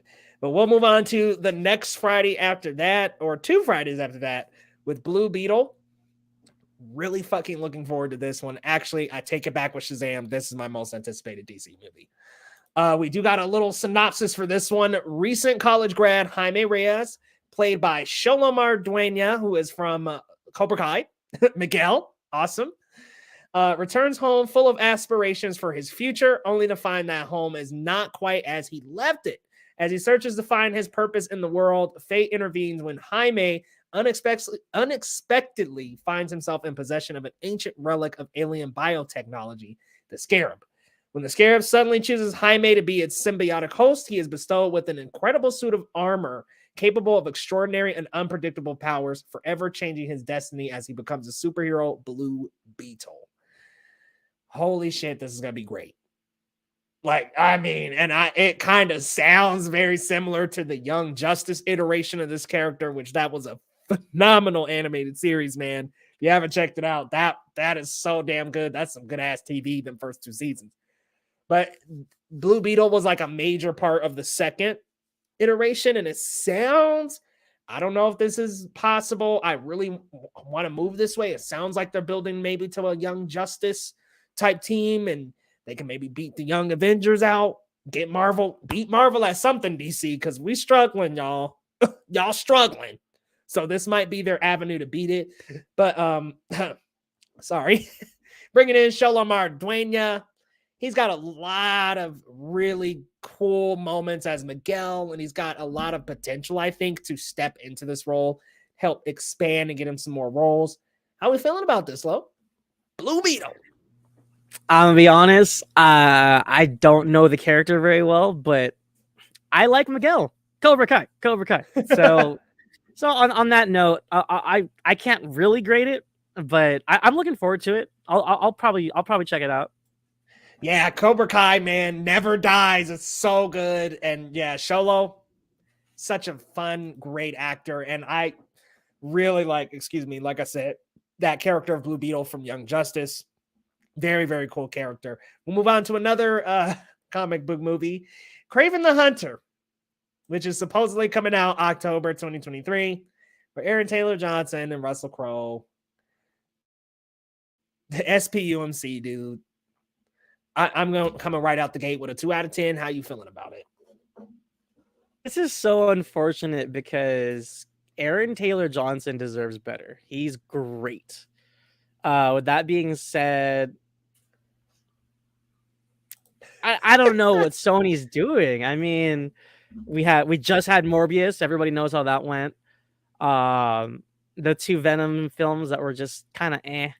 And I guess we got Hypnotic Hustler coming out with Childish Gambino, and we got Madame Web with Sydney Sweeney. And what are you doing, Sony? Like, if you guys don't work something out with Marvel, like, who is really asking for these movies? Like, oh, hey, it's a Spider-Man universe without Spider-Man. Like, what? 1 out of 10. Like, where are we going with this? And then ramblings are saying that he's going to be like a protector of the animals. And I'm like, okay, so I don't have a problem with that if it's not Kraven the Hunter. The dude that's wearing like a pelt half the time of the recent kill that he got. I'm like, dude, that's a weird story change. And I know they're trying to kind of do this anti-hero thing, but SPUMC, y'all struggling with this universe. Hypnotic Hustler, he's in like 3 issues, dude, and same with El Muerto. Oh, I'm like, really? Yeah, I think Bad Bunny is gonna be the wrestler guy, right? Like, yeah, who does not have a proven track record. He was in and out of Bullet Train. Y'all saw that? Yeah. He was in and out. He was Bullet Train for like 2 minutes. Like, right. I was like, one of my friends, she was going to see Bullet Train for Bad Bunny, and I was kind of like, yeah. Sorry. Like, I had seen it, and I was like, oh, yeah, enjoy. It's barely in it. His dead body's in it more than he is. But, yeah, this sounds like a mess. I'm with you, man. 1 out of 10. Let's head on over to something that doesn't sound like a mess, though. In November, we've got Doom Part 2 coming Friday, November 3rd. The follow-up to the first film, where Paul Atreides unites with Chani and the Freeman while seeking revenge against the conspirators who destroyed his family. Facing a choice between the love of his life and the fate of the universe, he must prevent a terrible future only he can foresee. How you feel about that, man? Because I really enjoyed that first Doom.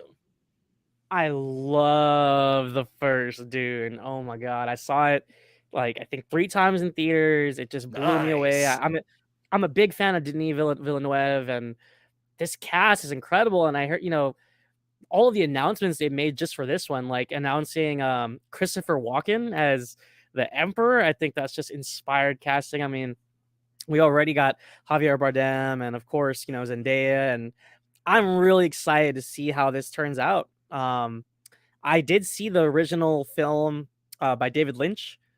I know that film kind of crammed in both of these parts, but I think that the fact that this is more fleshed out, I think we're going to get a much better story told. And just from what I saw from David Lynch's version, I cannot wait to see this through Denis' eyes. We're in for a treat, man. It's so epic. And if you like the first one, man, this one's going to be wild, man. Did you read the book? I did not. That's one of my goals this year. I do want to read more, and I do want to read the book. I haven't yet.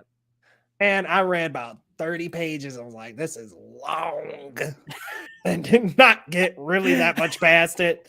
Where I got in the book, Paul like did the little hand in the box thing, and I was like, okay, like they brought it to life really well. Oh yeah, that was the book. I read that page. And then like I think I got maybe 10 pages after that. But yeah, the first Doom was really good. I loved Denis Villeneuve. I mean, he was, Blade Runner 2099, Arrival. I mean, fantastic director. I like the first part. I don't know, man. Timothée Chalamet and his expressions, bro. I'm like, can we please be a little more expressive? Just a little. But I really like just about the entire cast. I mean, Oscar Isaac's great. Jason Momoa was a great character too. rest in peace to that character, man. Duncan Idaho was awesome. And honestly, I like the cast. Rebecca Ferguson's great. Everybody's great. I just need a little more from Timothy, just a little more, man, a little more. But honestly, I'm really looking forward to this. I'm probably sitting at like an 8 out of 10. I did like the first one. I really liked the first one on my first watch, and then the second watch, I definitely felt the length, and so I'm hoping we can kind of move a little bit better in this one. I heard there's going to be more battles and stuff, so I think there'll be a little bit more going on here, and I'm glad we're going to see more Zendaya, because I was like, man, I showed up for Zendaya. I showed up for my wife, and she ain't here. She was 1 or 2 scenes. I was like, dude, this is not working. But man, we'll go from one young adult series to the next with the return to the Hunger Games, The Ballad of Songbirds and Snakes, which stars Rachel Zegler and Tom Blyth. Years before he becomes the tyrannical president of Panem, 18-year-old Snow sees a chance for a change in fortunes when he mentors Lucy Graybeard, the female tribute from District 12. Does it seem like this is like dragging on? Like, I'm like, dude, this feels like Fantastic Beasts all over again, bro. Like, Yeah, no, it does, but I'm gonna be honest. I really liked the first one. I really liked what was the second one? Which one's Catching Mockingjay? Fire was the second one, and then Mockingjay is the third. Okay, so I didn't see Mockingjay. I mean, it wasn't that I wasn't interested, I just missed it. And I really don't know much about the franchise to say, oh, they're stretching out the premise, but I really like Rachel Zegler. I think, I wasn't the biggest West Side Story fan, but she was definitely one of the highlights. She has an amazing singing voice, and she just has a charm to her. I think, between her and Jenna Ortega, I think these actresses have a bright future. I can't wait to see more of them. And other than that, though, I have no idea what a songbird and a snake is, and I don't know. I'm like at a 5. I hear it, man. So I read Hunger Games, Catching Fire, and Mockingjay. Saw those original movies. Catching Fire was amazing. The second one, that was definitely peak of this franchise, because that shit was great. A lot by the book too, and I was like, man, this is killing it. Nothing against Mockingjay. They split it into 2 parts. I think it might have been okay as just one. Kind of ran into that Harry Potter problem where it was a lot of walking around in that first part. So I'm like, okay, I think we could have maybe condensed that. Honestly, I feel like studios really got to stop with the cash grabs when they stretch out these stories, and it's like, yo, it's hurting the film more than it's helping. Like, they did it to The Hobbit too.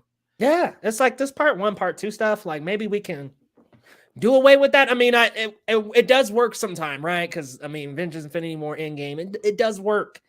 I think when you have enough source material, though, like when it's like, okay, the first movie is based on one book, the second movie is based on one book, the last 2 movies are based on one book. We're stretching it out a little. Yeah, I haven't read this one. When you make a film about one chapter, the Battle of the 5 Armies, what are you doing? Like, what's happening? It's like, dude, come on, that's condensing too much. Haven't read this one though, so I can't say much. But I'm feeling Fantastic Beast vibes. I'm at like a 5 out of 10 as well, 5 or 6 out of 10. All right, we're down to our last 2, guys. Last 2. I know we've been holding you in a chokehold here, but we just got 2 more left. We've got Friday, December 15th. We've got Wonka with Timothée Chalamet and Olivia Colman. Love me some Olivia Colman. The story focuses on a young Willy Wonka and how he met the Oompa Loompas on one of his earliest adventures. Bit of like a Wonka prequel series. The same director who did Paddington 1 and 2. So I'm sure it's going to have a lot of charm in it. I'll be honest with you, I was not looking forward to that until I found out he was attached as director. And I was like, okay, you know what?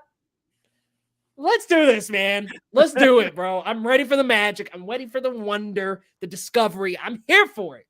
How you feeling about Wonka? So I think this is really interesting, and I'm glad that we are talking about this because you mentioned like you want more out of Timothée Chalamet. I think this could be the role to kind of break him out of his shell a little bit. Yeah, I think so. I think Willy Wonka is a great character to explore. I remember initially I was like, do we really need a prequel to this story? But now that I'm thinking about it, what the Tim Burton film did so well was highlight like the trauma that he had, like his dentist Yeah. father, and oh, no sweets, and he was super strict, and he couldn't even have a piece of chocolate. And I think that kind of stuff is really interesting, and I think Timothy Chalamet is gonna bring a little bit more fun to his character, more so than we've seen in other roles of his. Like you said, I trust that the director, and I think this is gonna be fun. I'm a huge fan of both Charlie and the Chocolate Factory by Tim Burton and the original 1971 film. I like both films, and I think this character is really fun to explore. So Yeah, it's gonna be a lot of fun, man. I definitely am looking forward to a little bit more Wonka. um, Larry saying the year of Chalamet. It's been like the decade of Chalamet, man. Like he's just been on a run.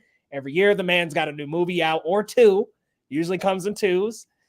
So this man has been running around Hollywood.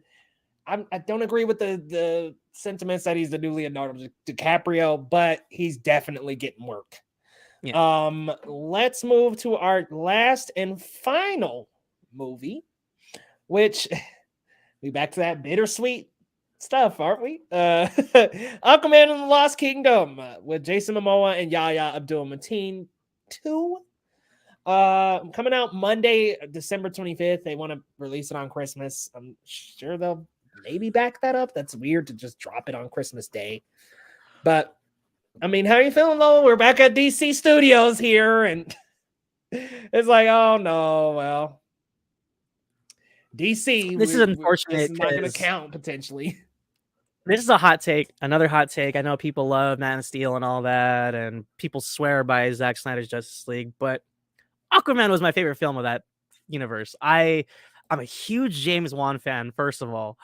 Um, I loved what he did with the story. He made me interested in this character that initially I thought, what the hell are we gonna do with this character who's more not as exciting out of the water? But he really made me care about the character. I thought Manta looked cool, and I really don't understand what the internet was so mad about with that montage with like all the time in the world. And he's like building a suit. Like, what was the problem with that song? I mean, maybe because I grew up on that song. My dad listened to a lot of like 80s new wave, so that song was familiar to me. But I don't know. I thought it was great. Nicole Kidman as his mom was great. Um, I liked it. I liked it a lot. I thought Patrick Wilson was great. I love the section in the trench with the little Yeah. monsters and stuff. Mm-hmm. There's a lot of like fun elements to this, and it's like, I mean, it is a little bit overstuffed. I know at some point he's in the desert, and then he's he's a globetrotting in that film, but I had a good time. I thought it was a great popcorn flick, and in terms of DCEU, that was my favorite adventure. I thought Jason Momoa was charming in it. Mm-hmm. I don't care much for Amber Heard and her nonsense, but I don't think she's gonna affect this film either way. And again, it's bittersweet. It's gonna be what it is, and we're done with the character. We're done with the franchise, so that kind of puts a damper on the whole thing. But I'm still tentatively at like a 7. Yeah, like it. I'm with you, man. It's so bittersweet. And yeah, the Amber Heard stuff has been kind of weird. But yeah, I definitely think Aquaman 2 is going to be a lot of fun. I'm with you in the terms of, I don't think a lot of people did like Man of Steel 2, dude. Like, I think when it first dropped, I just think there's a massive bubble on Twitter that loves any of the Zack Snyder stuff. So they kind of have they're kind of loud about it and very vocal about it. But when it first came out, Man of Steel 2 was getting like mixed reviews. People were like, oh, it's okay. It's a little dark for Superman. And Yeah. people came back around to that movie. BVS, same thing. When it first dropped, I remember being in that theater and just being like, this is disappointing as hell. Yeah. I think that was the beginning of the end of the DCEU right there. That was kind of, Manda put it well, that was like strike one, and then Justice League was like, that's it. Yeah, they did push Aquaman 2 an entire year. But yeah, bittersweet. I like Momoa as a character. I like making that character of Arthur Curry into a man of color. I thought that was a cool way to really modernize this character and bring him into our century. And I really liked Aquaman, and like just his mannerisms that he had for that character. I really, really like that character a lot. So I'm looking forward to this one. It's under Blue Beetle and Shazam for me, but I'm still anticipating it. So I'm giving it an 8 out of 10 because hey, I'm looking forward to it. And Yahya Abdul, I mean, we were talking about Jonathan Majors earlier. He's having a great career resurgence as well. Yahya. Yeah, I got the suit. Yeah, the suit's pretty good. No problem. The suit, I think the suit looks pretty dope, actually. I don't know what I clicked. I'm with it. Yeah, no, that's why I was trying to pull it up. I was like, it looks really cool. We did forget one movie. Damn it. You're so right, The Exorcist and Haunting of Venice, maybe not, but we just gotta hit that wish. Hold up. That's the last one. Wait a minute. Did The Exorcist get greenlit to be coming out 2023? I thought it's in development. I don't know, man. I have no idea. Okay, I was gonna say, I was like, yo, that's a really fast turnaround on that film. But yeah, the outfit on Momoa looks cool. Like the suit looks really, really good. But we got just this one more. This is one more. I promise y'all. We got just one more. And we are going to talk about Disney's Wish, which has Ariana DeBose, who, in my opinion, absolutely made West Side Story watchable. She's going to be a Disney princess, I believe, and it's about 17-year-old Aisha and her goat Valentino as they navigate Rosas, the kingdom of wishes, where wishes can literally come true. What I'm curious about here is, just off the still, you can't really tell. Is this kind of an amalgamation of the Renaissance style and the new modern style? Like, are we doing kind of like a 3D Renaissance here? Looks like it could be like a little bit of a blend. That could be pretty cool. And Ariana DeBose, I think she's perfect to play a Disney princess. How do you feel?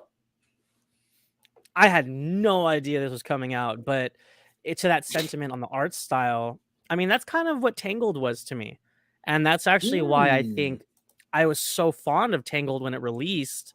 I actually liked Tangled more than Frozen initially. I don't think you're alone there, man. I'd be swinging for Frozen.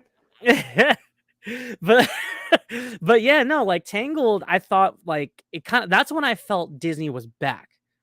You know, like they kind of had that run of like Meet the Robinsons and Chicken Little and Mars Needs Moms or whatever the hell they were doing. And that was rough. Yeah, they had a really dark period. And then Tangled came and I was like, yo, they are like back. Like this was the return to form for me. So if this is anything like that, I'm excited for it. I would like to see, I mean, I think Disney's done with 2D, yeah? Yeah, well, I mean, maybe. Like, I would love to see a return to 2D form.